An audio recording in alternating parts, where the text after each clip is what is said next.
на линијата на фронтот. Секојдневни борби, русите пробуваат да напредуваат, украинците ги враќаат назад, возвраќаат на нападите. Како што кажавме на самиот почеток, русите гаѓаат цивилни цели во Украина, украинците со дронови напаѓаат на стратешки воени и објекти кои ја подржуваат и ја снабдуваат војната на Русија во Украина. Освен ова што го спомнавме прески со нафтата и со цените што му иде во прилог, уште една и тоа многу круцијална работа овој пат на можда на директна штета на Украина е што сега вниманието, особено на Америка во однос на снабдување со оружје е свртено, да не речиси целосно кон Израел.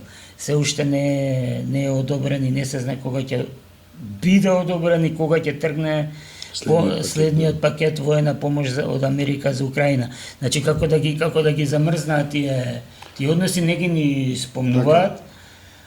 Целото и Трампеве во говорите веќе не спомнува за не спомнува мировниот план за што му беше што ќе решеше руската војна во Украина. Сега цело време ме насочен кон конфликтот Израел-Иран. Последно ги повика иранците да го напуштат Техеран.